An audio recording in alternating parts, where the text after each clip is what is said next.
Okay, so today more NP completeness, and then there'll be even more NP completeness on Wednesday. The stuff on Wednesday will be sort of hard, but fun. So the stuff on Wednesday will be like stuff that you're not supposed to see on. Nobody wants to say it's actually cooler in my apartment than it is out there. I think I should try going out, but I have this paper due. Wait, so I'm recording there. Okay. So I realized that I should have actually been teaching NP completeness a different way. So I started on Wednesday. I did talk a bit about decision problems versus optimization, or versus search problems or optimization problems. The decision problem is just you say yes or no, like is there a clique of size k? A decision problem, you actually have to find something. But you can, I said like, okay, you can turn a search problem. If you can solve the decision problem, you can solve the search problem by like multiple calls to the algorithm that solves the decision problem. Okay, so we're just considering search problem, decision problems. So what I could have told you is, I was thinking of how I should put it in the lecture notes, which I'm afraid are still not out. Okay, changing the chat. So what I could have said is, right, we had clique. We all know this graph. We had independent set. We have vertex cover. And we saw that in polytime, you can turn an instance of clique into an instance of independent set such that the instance of clique can be something that has a solution is yes, if and only if the independent set is yet. This is recording, that is recording. I'm just going to check. Okay. And so because we've talked about polynomials are a ring. So the other thing, polynomials are closed under composition. So if you take an instance and you process in polytime, you blow it up by almost a polynomial factor. So that means you still end up with something which is polynomial. And then if you run in time on polynomial on this new instance, it's still polynomial in what you started with, right? So it doesn't matter if I have to do a constant number of steps, this is a constant number of compositions of polynomials. I'm still ending up with stuff which is polynomial. So then we had, we had 3-call. Did you see planar 3-colorability in the tutorial? The reduction of 3-colorability to planar 3-colorability. So if this is planar 3-call, then obviously you can turn planar 3-call into 3-call. Did you see that you can turn 3-call into planar 3-call with this sort of diamond-shaped gadget that if you have two edges which are crossing and you want to, not have them crossing so the thing is planar, you plug this sort of diamond in and it lets the edges, it sort of moves the stuff across. So I forget, but you'll see it has like a vertex here and a vertex here and a vertex here and a vertex here. And it's got like some more stuff in here and these are connected and these and so it looks sort of like this. And you plug it in and you say, okay, if this is green, this has to be green. If this is red, this has to be red. So it lets you cross. Did you see this? I think you were supposed to. I'm not sure if you were supposed to. Yes, cool. Okay. So we did planar 3-call to 3-call. On Friday, you may also have seen ham path. So sat to ham path.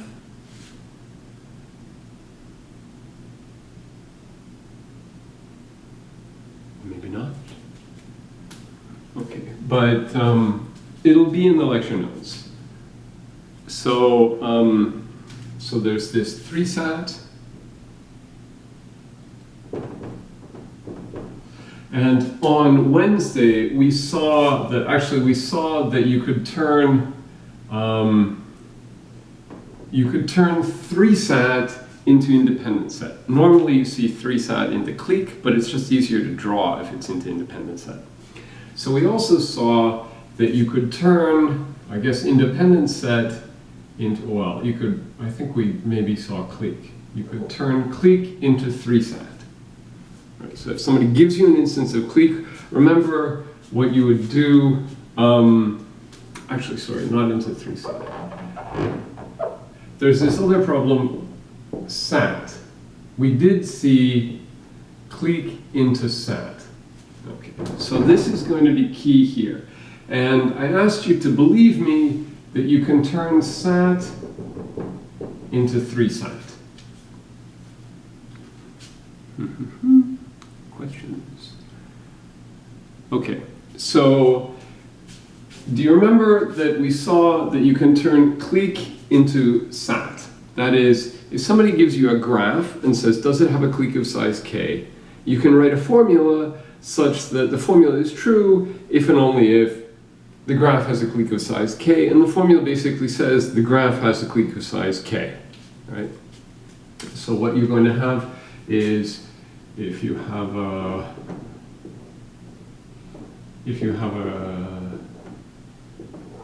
okay, so does this have a clique of size 3, let's say. Let's say this is V1, V2, V3. Well, let's take this out. So, okay, does this have a clique of size?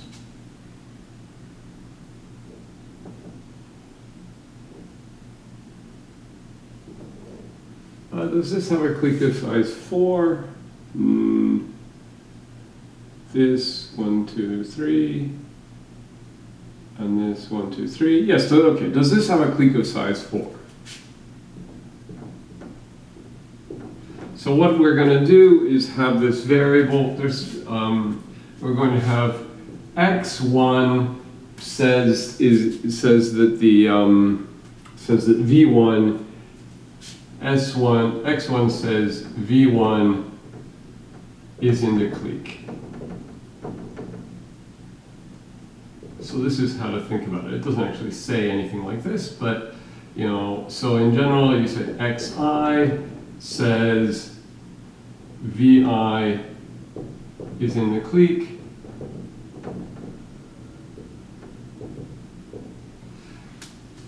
and then you go through and you say, okay, well, it can't be the case, so it's not v5 and v3, right? Because there's this edge missing.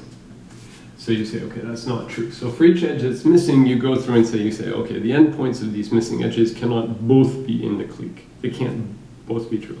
And then what you need to say is, okay, we need to write a formula that says at least 4 of these things are true. And that's the tricky part, right? You have to write something, and to do this, you use these variables, these sort of counter variables. I forget what, maybe I call them y, but you say Cij says at least j of x1, xi are true. Right? So how do you compute this? Well, you say, okay, Cij is only true if either, okay, so C11, let's see, C11 is only true if X1 is true, right? Because the only way you can get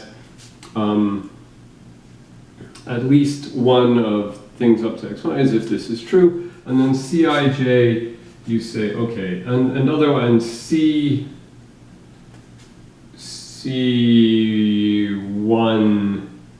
C1, okay, this is like dynamic programming. C1k is false for k greater than 1. And then Cij is only true if either Ci minus 1 j or Ci minus 1 j minus 1 and xi. Right? So this is saying if I can get if at least j of these things of x1 to xi minus 1 are true, fine, then I can get at least j of x1 to xi are true. And otherwise, like if I can get if I can get j minus 1 of them and xi is true, then I can get. Okay, so this is the only tricky thing. I can teleport now. That's kind of cool.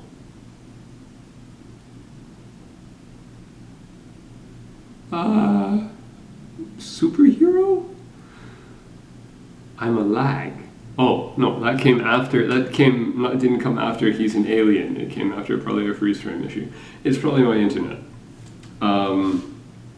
Okay, so we went through this. We saw how to turn clique into sat. We saw sort of the same thing for 3 colorability was a bit easier, where you could say, okay, given a graph, say that it's 3 colorable. For every vertex, or we actually did 4 colorable. So 3 colorability, from the beginning of the course, we knew that you could turn it into 4 colorability, and you could turn 4 colorability into 5 colorability by just by attaching this extra vertex. Oh, I forgot to start the timer. I knew I was going to forget something. Okay, so I have like 12 minutes. Okay. So, I was doing that because I wanted you to get used to this idea that you can reduce stuff to sat. Like, given a problem, think about how to write a logical formula that says this problem is solvable. Okay, you don't solve the problem like this, right? You're just saying a formula, this formula is true, this formula is satisfiable if and only if this instance of a problem has a solution. This graph has a clique, this graph has a 3 coloring, whatever. Okay? The painful part about this is this kind of thing, like writing counting. Writing counting using formulas is a pain. Okay? Now, so we saw ham path. So ham path. And on Friday, you saw that 3sat reduces to ham path. Actually, maybe you saw that 3sat reduces to directed ham path, but directed ham path reduces to ham path.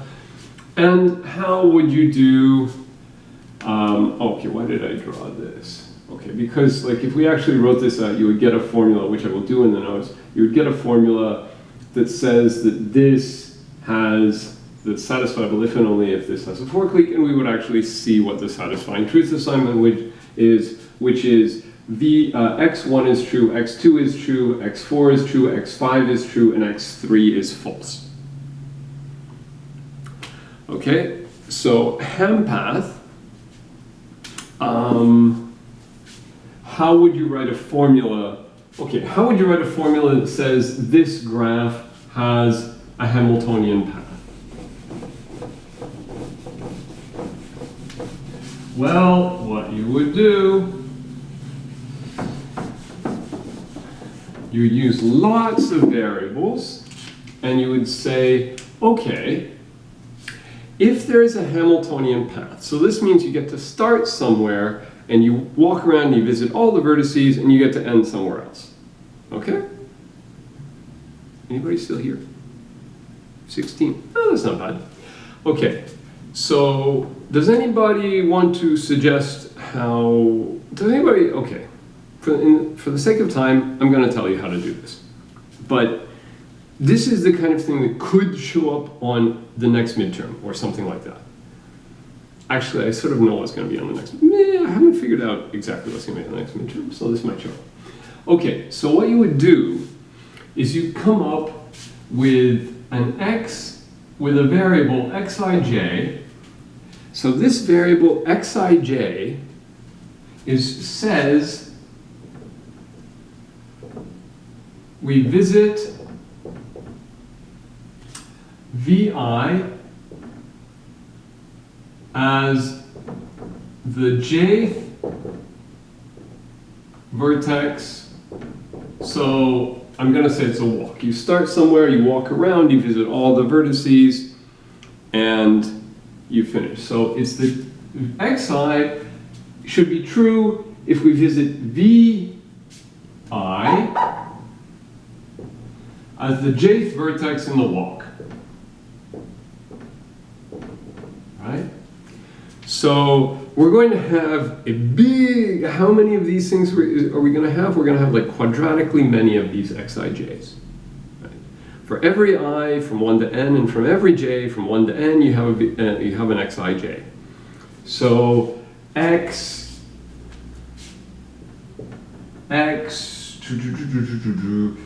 4, 3 says we visit v4 third in the walk. Okay? Nobody actually does this except in like my class, okay? Because there's a reason for that, which we will see later in this class. Okay. So if you think about it, like, okay, what would you do? You would then write little formulas that say, okay,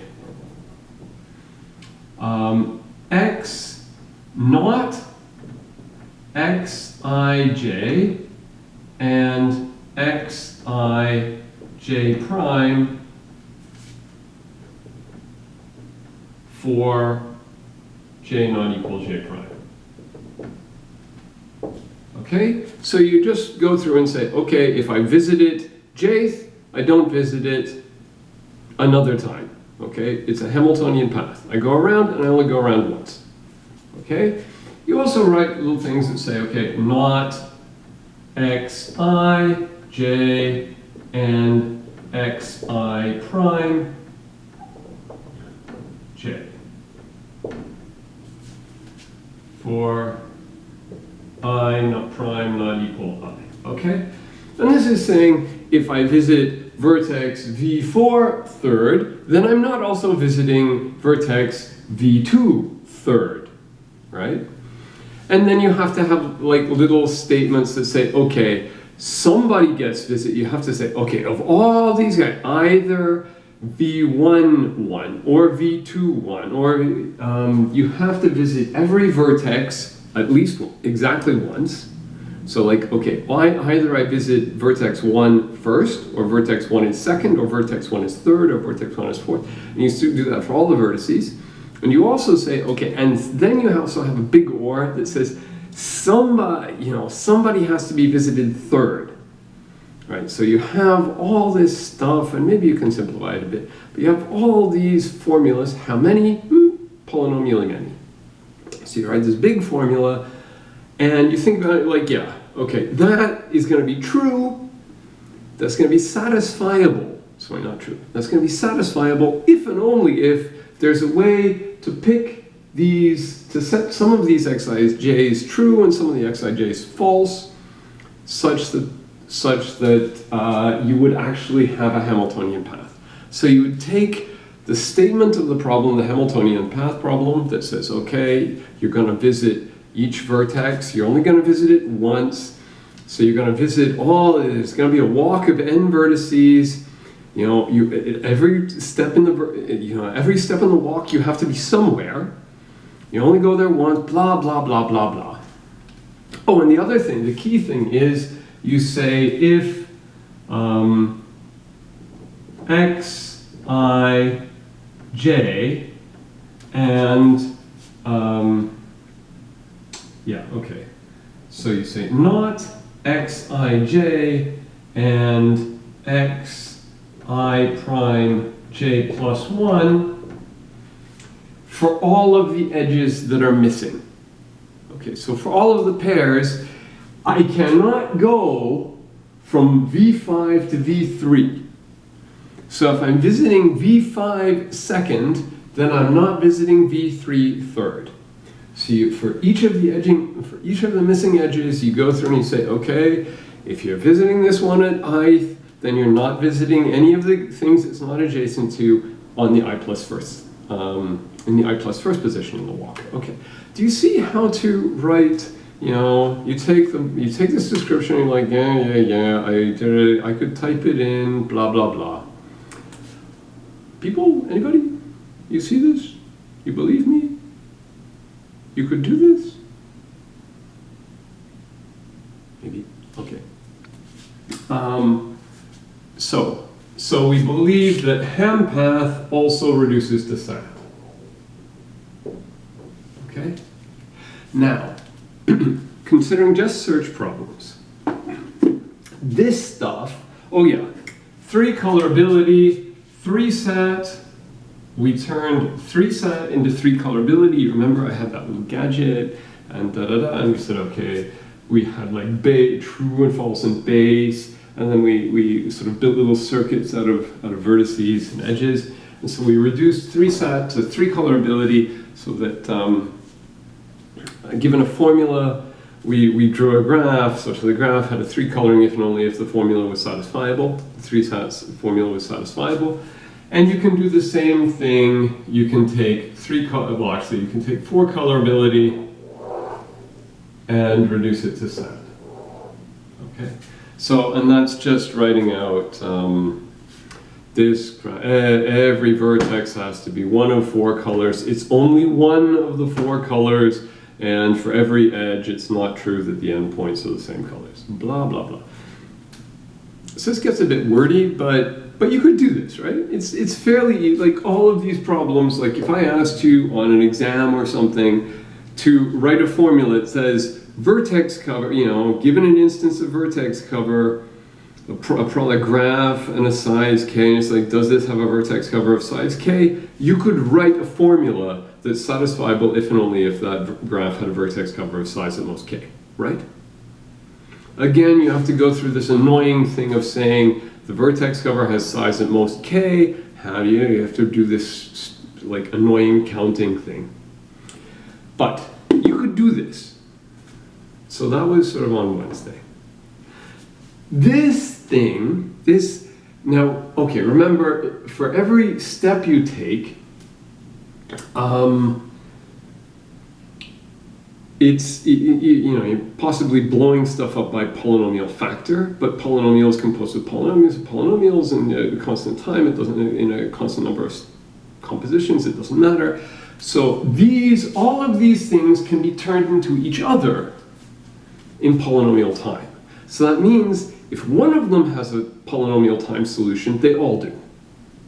Because if you want to solve planar 3 colorability, and you know how to solve clique, what do?